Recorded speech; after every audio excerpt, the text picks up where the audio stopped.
So guys, welcome back to F1 2017 Career Mode. Today we are here for the Mexican Grand Prix, and just to open up with the R&D tree once again, as pretty much always. And yeah, I'm trying to get these department efficiency upgrades, and I believe I am very close now to actually getting the other one, the second one in the aero, because that's going to be our focus for pretty much next season. And yeah, I've already got a quality control thing, but I think I've only had one upgrade that's failed, so it technically is a bit of a waste of time and resources. So we're going to try and perhaps, fingers crossed, get that other upgrade so we can have it for the beginning of Season 2 and we can upgrade then. But looking at the starting grid, in fact, it looks a bit weird on this, the second place and third place, and even maybe fourth, because a load of cars have got penalties. So we start P3, having been like over a second off the pace. We've got the likes of Vettel, we've got the likes of the McLarens in the top 10, believe it or not. And yeah, Hamilton, Verstappen, pretty much everyone from about 14th, maybe 13th downwards has penalties. So that's good for us. I mean, we can kind of go on from there. Kimi Raikkonen's at the back though. That's a bit concerning because he's only 5 points, I believe, away from kind of closing down Hamilton. So he needs to get ahead of Hamilton to kind of get the title moving on to Brazil, where we'll decide it then. But looking at the strategy, there's going to be some rain at some point during the race. There's 3 icons of light rain, so there's probably going to be inters at some point. So we're going on the super softs and going onto the soft tyres. Probably not going to happen, but we kind of qualified in Q2 on the softs, so on the super softs. So this is why we're starting on them. But it's 5 red lights to the Mexican Grand Prix, and it's lights out. Away we go. Massa gets a good start. Bottas, in fact, has not got a good start at all. We've got an amazing start. But then on the second phase of the start, it seems that Stroll has actually got somewhere up the field, and now he's going to probably go 3 wide. It's going to be 3 wide, possibly down into turn 1. Oh god, there's a lot of carnage here. There's the 2 Williams going side by side with ourselves, and we're going to try and hold it round the outside here. And there's a little bit of contact between both the Williams cars, a little bit of sideways action, but nothing too serious. Everything is pretty much all in good kind of, well, there's no crash. Right, that's it. There's no crash. We're in P2 still, surprisingly, believe it or not. Bottas is just going to launch his way up the field, and he's going to probably get away from us. So we're going to defend against the Williams cars, and it seems on lap 2 that we're going to have to, as Massa now is getting the slipstream, and is going to look to the inside down into turn 1, a very long straight that we have, so he's going to obviously catch up. I then go down the inside of this corner, around the outside possibly, to try and get the traction, but Massa gets the better line through there. So I think it's going to be time to go in the slipstream and try to lunge it down the inside of this one. Let's see, and we don't, because we're too far back, and we're going to lose time if we did lunge him there. So we're just going to stick behind him. I believe that the next section of the track will be stronger as before in USA. It was technically the chassis and the downforce of the Williams that screwed it, but obviously not. We didn't catch up to him. We're in P2 because Bottas is coming to the pit lane for another set of ultra soft tyres, so he's made a big mistake. Massa then comes in, and it's now 1-2 for Haas until I come into the pit lane. It's very wet, intermediate conditions. We're strapping on those inters, and Magnussen has to go out for another lap to avoid a double stack. But the likes of Massa and Bottas, they made an extra pit stop. They went onto another set of dry tyres before this stint. So this is where I will somewhat get the advantage. But Bottas, though, in P2, he hasn't stopped for his inters, so he's kind of wasted a pit stop there. We'll see what that holds for him at the end of the race, really. But coming out of the pit lane, we've got Ericsson, and I believe that's Stoffel Van Dorn in the McLaren Honda, still on dry tyres. So we're going to try and lunge it down the inside of Stoffel here, and hopefully get past him. A little bit of contact. Both hand of angers going up for both of us. He's still on the super softs, and Ericsson is also on the super soft. But look at the traction here.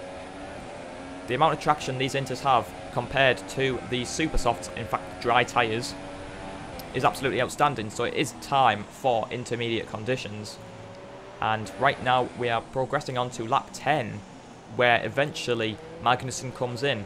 Bottas will also come in, so we'll effectively get the lead now of this race. The first time I've actually led a race properly, and in fact it's just like going into this race I was kind of running a really worn engine. So in essence, that was a throwaway race for this type of like issue that I had with the car. So I wasn't expecting a good result, but effectively with all these penalties, it's pretty good. But Daniel Kvyat is now out of this race, and that means his safety car is being called out, and that has now absolutely ruined my lead. Let's see what happened on board Daniel Kvyat. Yeah, he just pulls off, doesn't he? Okay, so he's probably had some kind of fault, and now I, for once, lead a safety car restart in this game. This is kind of weird. I didn't know what to actually do on the restart, so I'm just going quite slow through this section here, speeding up a little bit. But we're going to see what we can do on the restart now as we probably get ready to go racing again. And out of the final corner, I just go for it. Absolutely go for it. It says I should come into the pit lane, but I'm not coming in. And Bottas absolutely got caught off guard with that restart, so that was a decent restart. It's not going to mean much though. He'll probably catch back up again with that Mercedes. But the top three now from ourselves is Bottas and Hamilton. So both Mercedes are kind of like in our clutches, except Hamilton does make a pit stop.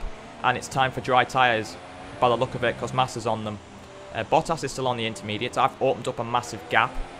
And pretty much most of that I was leading, which is kind of strange. But then coming into the pit lane for a set of dry tyres, what tyres will we put on? It depends really on kind of, I think it might be the soft tyres to be fair. Because we've used our set of super softs and it definitely is the soft tyres. So everyone else will be going on super softs. We kind of ruined the strategy from the very beginning here. So they're going to go on super softs till the end. And we're stuck on the softs with 11 laps left. And the super softs go about that. So we're kind of wasting tyres. As you can see, Massa and Bottas are both on super softs. So whether we'll keep this lead, which is highly unlikely at this point, remains to be seen, as now Massa is now catching up and Hamilton is as well. On to lap 31, so 6 laps till the end of this race. I'm going to try and nip to the inside here to try and defend. It's impossible. I can't really do anything. Hamilton is going to now go alongside me as well as Massa. And now this is going to be a bit of a messy incident going down into turn 1. As we can see, Hamilton cuts the first corner there. I managed to finally get around Massa, but now Hamilton has the line. And we are very close to Hamilton. We've got a good exit, believe it or not. So he has DRS, but we're going to get in the slipstream of Hamilton here and possibly go to the inside at the very last minute. Lock up as well on the front left. And round the outside of this corner. This is a very good battle between me and Hamilton, going late on the brakes down into this corner to get the outside line and taking the racing line to get the traction. Can we get the traction? Can we even squeeze him out into this corner? Well, it remains to be seen, but Hamilton makes a bit of contact with us there and then pulls out. So we maintain the lead for this very moment. It's probably not going to happen. I mean, like, I think in P4 is Bottas, so he's very, very close. But now Hamilton is going to nip it down the inside of us into the second to last corner. Well, in fact, I don't even know what corner that is, but side by side through this section here, me and Hamilton going at it and go down the inside of this corner, and we'll try and hold him round the outside and perhaps just get ahead of him. Yes, we do. Into the final corner now. Good traction on the exit, that's what we need, and we definitely get a semi-decent exit. But Hamilton obviously getting the slipstream. He's got the DRS, of course. We're going to nip to the inside to defend. We can't do anything else. We've got Bottas in P4, Massa in P3. We're going to have to defend against those. Slipstream, Hamilton down the inside now to defend against Massa. Hamilton's just ahead. Hamilton locks up. A very late lock-up, by the way. And now we just get ahead into P1 once again. That is an absolute crazy battle, but as we go down into this section here, I nip aggressively to the inside to defend against Hamilton here, and we'll see. But I just mount the chicane there, and then that's just a bit of a wasted attempt to defend, because now we're behind Hamilton, and now we've lost out significantly. We've lost P1 to Hamilton. We'll see about this next section of the track though. Are we going to be a lot quicker? Probably not. Our chassis and downforce is not as good as that Mercedes. Let me tell you that. And you can see Hamilton there is just pulling away. I'm trying everything to catch up to him. Lap 33, going on to lap 34. Yeah, P1 Hamilton, P3 Bottas, so he's got his way past Massa eventually. And now we're going to be under attack from Bottas. This is going to be very difficult to defend into the final corner. A rough exit, in fact. And yeah, Bottas has closed up a little bit. He'll have DRS obviously, so we nip to the inside. Standard rich. We'll go from standard to rich mix, so we're trying to defend here. We don't want to use rich mix down this long straight because our fuel consumption is absolutely shocking, so we can't really afford to do that. But down the inside, a very late attempt to try and defend, and we make contact with Bottas going to the inside of this corner. Can we get the traction? No, we can't. Bottas is ahead, just. He'll have DRS, but like we did with Hamilton, I just hit the desk, apologies. We are going to get in the slipstream, and we are going to go down the inside now and lock up and go very deep into the corner, and we fend him off. Boy, this is a very intense race now for P3, a possible podium we're fighting for. In fact, if we make a major mistake, it's P5. So that's kind of the what's at stake right now, I suppose. But through this section, we're obviously going to be a bit like crap, I suppose, because Bottas is definitely catching up. He's got a really good exit, in fact, from that corner, so he's done well for himself. But we nip to the inside, cut the corner a little bit, so we have to let him back through a little bit, but then go down to the inside to defend very tight to the apex and try to leave him the room around the outside. He bashes tyres with us. He cut the corner, believe it or not.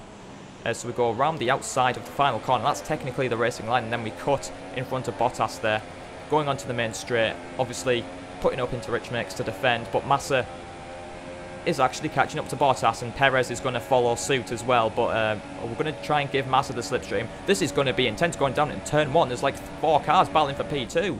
Down the inside, tries to go Bottas, and yes, he doesn't make it work at all, but he's just ahead of the likes of Massa and Perez, so he didn't get caught up in the battle. And look, Perez has got into P4, and we're defending against Bottas.